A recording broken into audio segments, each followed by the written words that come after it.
दोस्तों नमस्कार। स्वागत है आप सभी का अपने यूट्यूब चैनल टॉपर क्लासेस में। आज हम लोग इस सेशन में सीखेंगे बेसिक गणित को, जिसके सवाल बहुत ही अच्छे हैं और जो आने वाली जो परीक्षा है आप लोगों की, चाहे सक्षमता परीक्षा 3.0 हो, चाहे BPSC DRE4 हो, SSC GD हो, यूपी टेट हो, इत्यादि एग्ज़ामों के लिए कारगर साबित होगा। एक बार ज़रूर देखिएगा। कंटेंट अच्छा लगे तो प्लीज़ चैनल को लाइक कीजिएगा, सब्सक्राइब कीजिएगा। चलते हैं हम लोग पहले क्वेश्चन की तरफ। पहला क्वेश्चन है कि एक वृत्त की त्रिज्या 7 सेंटीमीटर है तो उसका परिमाप ज्ञात कीजिए। इस सवाल को ऐसे बनाएंगे हम लोग, देखिए आप लोग। जैसे एक वृत्त है, क्या है? वृत्त। एक हमने वृत्त को ड्रा कर लिया, ये मान लेते हैं उसका सेंटर है और ये इसकी त्रिज्या है, ठीक है। त्रिज्या कितनी है? 7 सेंटीमीटर है। आप लोग ध्यान दीजिए इधर, इसका पूछा क्या है? परिमाप। तो वृत्त का परिमाप क्या होता है? आप लोग ध्यान दीजिए इधर, वृत्त का परिमाप, परिमाप का फार्मूला होता है 2πr। क्या होता है? 2πr। और पाई की वैल्यू हमको पता है 22/7 होती है। तो 2 गुणा में 22/7 गुणा में आर कितना आ जाएगा? आर त्रिज्या 7 दी है तो 7 से 7 कैंसिल हो जाएगा। 22 गुना कितना हो जाएगा? 44 सेंटीमीटर। विकल्प नंबर इसका दूसरा सही जवाब हो जाएगा। ये होता है वृत्त का परिमाप। यदि यहाँ पे पूछा जाए कि वृत्त का क्षेत्रफल कैसे निकालेंगे, आप लोग समझिएगा इसको। अगर क्षेत्रफल निकालना होगा तो क्या करेंगे? तो वृत्त का क्षेत्रफल देखिए कैसे निकालते हैं। वृत्त का क्षेत्रफल फार्मूला होता है πr²। तो पाई की वैल्यू क्या हो जाएगा?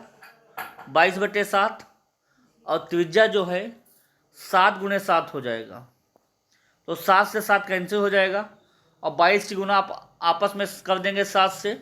तो 7 × 14 का 4 हाथ से लगा 1, 7 × 14 का 15 हो जाएगा।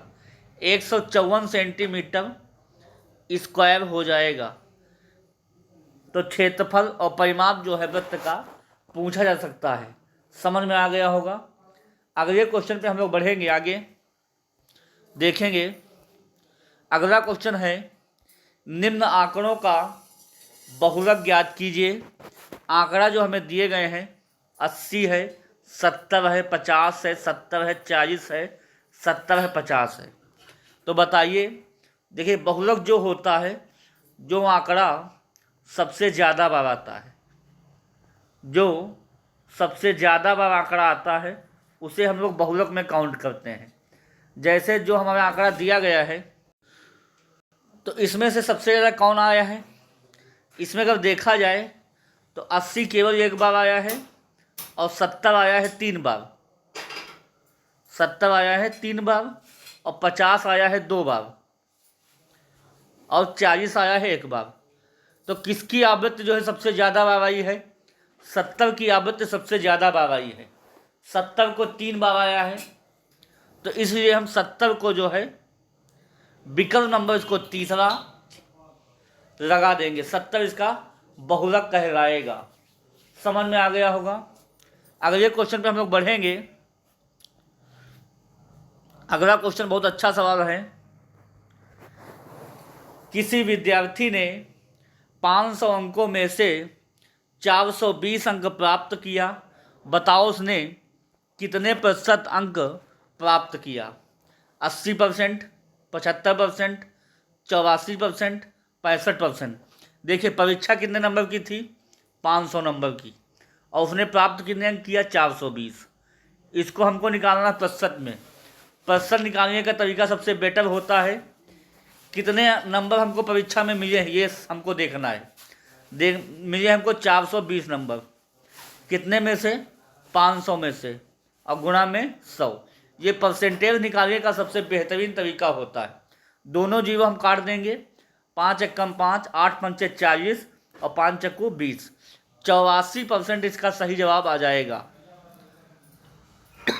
उसने कितने % अंक प्राप्त किए? 84%। विकल्प नंबर उसका तीसरा सबसे बेहतरीन जवाब हो जाएगा। अगले क्वेश्चन पर हम लोग बढ़ेंगे। अगला क्वेश्चन है कि 400 का 70% कितना होगा? ऐसे बेसिक सवाल पूछे जाते हैं। देखिए कैसे ऐसे सवालों को कैसे हम लोग बनाएंगे। देखिए 400 लिखा, का मतलब होता है गुना में, और 70 लिख दिया, 70% हो गया।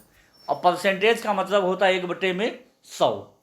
देखिए 400 गुना में 70/100 हो जाएगा, क्योंकि परसेंटेज का मतलब होता है 1/100। 0 से 0 कैंसिल काट देंगे हम, 4 की गुना 70 से कर देंगे तो कितना हो जाएगा? 280। ऑप्शन नंबर इसका पहला सही जवाब हो जाएगा। 280 जो है इसका सही जवाब ऑप्शन नंबर पहला हो जाएगा।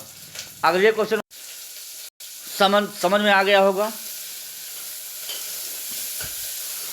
अगले क्वेश्चन पर हम लोग बढ़ेंगे, देखेंगे।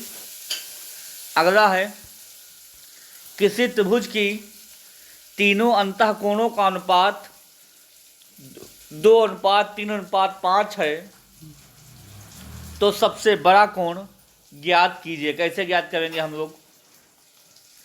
देखिए त्रिभुज है, इसका कुछ अनुपात दिया गया है 2:3:5, और हम जानते हैं कि त्रिभुज के तीनों अंतःकोणों का योगफल कितना होता है? 180 होता है। नहीं होता है? अनुपात में कितना सम दिया गया है? 5, 3, 8, 2, 10। अनुपात का जोड़ है 10। बट त्रिभुज के अंतःकोणों का योगफल कितना है? 180। 0 से 0 काट देंगे, 1 का मान कितना आ जाएगा? 18। 1 का मान 18 आ जाएगा। अनुपात किस अनुपात में दिया गया था? 2, 3, 5। तो एक कोण आ जाएगा 36, 18 दूना 36 डिग्री, दूसरा 54 डिग्री और तीसरा 90 डिग्री। तीनों कोण हमको पता चल जाए तो सबसे बड़ा कोण पूछा था, सबसे बड़ा हो जाएगा 90 डिग्री का। ऑप्शन नंबर इसका पहला सही जवाब हो जाएगा। अगर सबसे छोटा पूछता तो 36 डिग्री का हो जाता। समझ में आ गया? अगले क्वेश्चन हम लोग बढ़ेंगे। अगला क्वेश्चन देखिएगा। अगला क्वेश्चन है -40 में +50 करना है तो क्या कितना मान होगा? का मान ज्ञात कीजिए। देखिए -40 जमा में 50, इसकी वैल्यू हमको निकालना है। इसकी वैल्यू हम लोग कैसे बनाएंगे? तो लिखिए आप लोग -40 + 50, एक माइनस का दूसरा प्लस का हो तो आपस में घट जाते हैं। तो 50 में से 40 जाएगा, 10 बचेगा, और साइन बड़े का होता है तो बड़ा है 50, 50 के आगे है प्लस, तो प्लस का 10 आंसर इसका हो जाएगा। एक बार फिर से समझ लीजिए आप लोग। देखिए -40 में हमको जमा करना है 50, तो -40 जमा में 50 हो गया। एक माइनस का हो दूसरा प्लस का हो तो माइनस प्लस माइनस हो जाता है, घट जाएगा। 50 में 40 जाएगा, 10 बचेगा, और जो है साइन जो है बड़े का हो जाएगा। समझ में आ गया होगा दोस्तों आप लोगों को। अगले क्वेश्चन पे बढ़ेंगे। अगला क्वेश्चन है भिन्न है आप लोगों को। भिन्न 2/5 जमा में 4/10 का मान ज्ञात कीजिए। देखिए 2/5 + 4/10, क्योंकि हर असमान है, जब हर असमान होते हैं तो 5 और 10 का लासा लेते हैं। 5 और 10, 2 से जाएगा 5 आ जाएगा, 5 से जाएगा 1 आ जाएगा, तो लासा निकल के कितना आ जाएगा? 2 गुना में 5, 10 लासा निकल के आ गया, तो 10 हमने नीचे लिख दिया। अब चूंकि 2/5 के हर के नीचे 5 था, इसको हमने 10 बना दिया, 2 से मल्टीप्लाई, इसको 2 मल्टीप्लाई, और 4 के हर में 10 था, उसमें कुछ नहीं करना है हमको, वो 10 ऐसे ही रखना है, उसमें कोई छेड़खानी हमको नहीं करनी है। देखिएगा आप लोग ध्यान से देखिएगा। 2 दूना 4 हो जाएगा और 4 ऊपर का हो जाएगा। हर जब सेम हो जाए, जब हर समान हो जाए तो अंश आपस में क्या होते हैं, जुड़ जाते हैं। तो 4 4 8 हो जाएगा, 8/10। अब देखिए इसको जो है हल्का कर देते हैं, इसको सरलतम अनुपात में बदल देते हैं।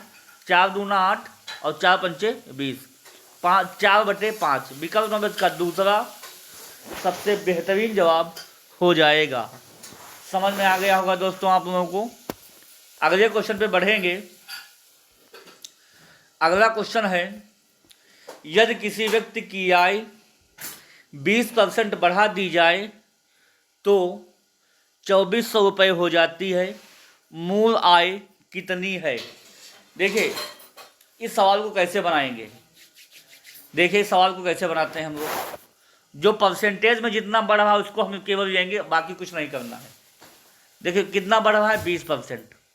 तो 20% को अगर भिन्न में बदलेंगे तो 1/5 आ जाएगा, 1/5 आ जाएगी। जो अंश की वैल्यू हो बढ़ाती हुई दिखाई दे रही है, मतलब 5। पहले 5 थी मगर अब हो गई है 6।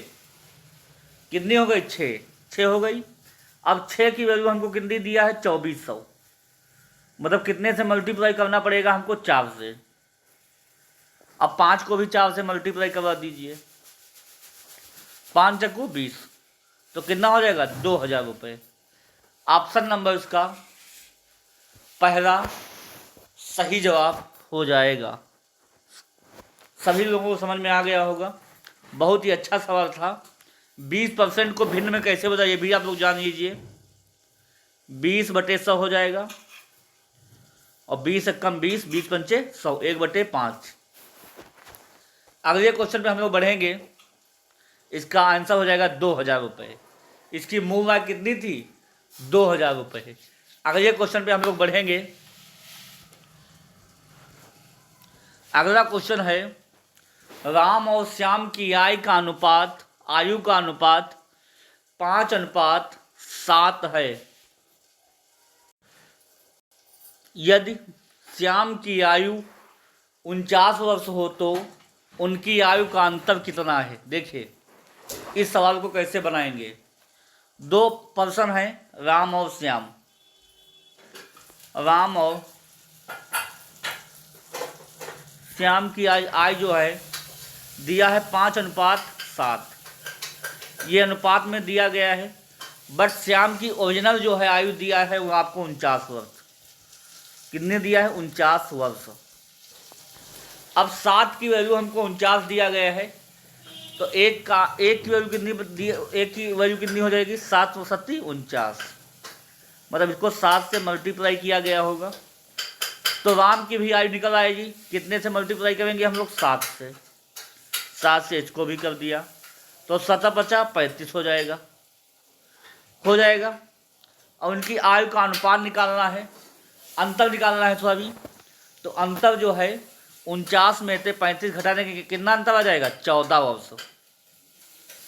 विकल्प नंबर उसका तीसरा सही जवाब हो जाएगा। अगले क्वेश्चन पे हम लोग बढ़ेंगे। समझ में आ गया होगा, ऐसे सवाल काफ़ी बार परीक्षाओं में पूछे गए हैं। विगत जो भी सक्षमताएं परीक्षाएं हुई हैं 1 और 2, उसमें हर बार सवाल ऐसा देखने को मिला है।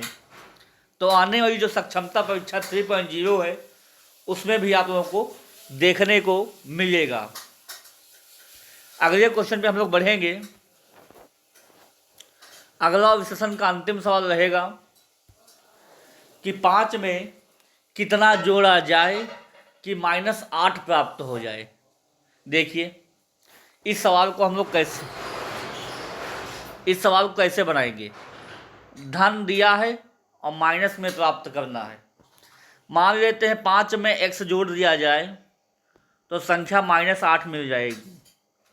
चूँकि x का मान निकालना है तो इस 5 को इधर भेज देंगे, x = -8 -5 हो जाएगा। चूँकि जब दो माइनस के हो जाते हैं तो आपस में क्या हो जाते हैं, जुड़ जाते हैं। तब 8 5 कितना हो जाएगा, 13। बट चिन्ह जो होता है माइनस की ही रहता है, चिन्ह नहीं बदलता। एक बात आप लोग याद रखिएगा, माइनस माइनस प्लस तो हो जाएगा मगर चिन्ह जो है नहीं बदलता है। ये कान खोलकर आप लोग सुन लीजिए। और माइनस माइनस प्लस हो जाता है, मगर साइन जो है माइनस क्या ही रहता है। तो दोस्तों इसमें कौन सा विकल्प सही हो जाएगा? ऑप्शन नंबर इसका चौथा -13 सही जवाब हो जाएगा। तो दोस्तों ये छोटा सा प्रयास कैसा लगा आप लोगों को कमेंट कीजिएगा।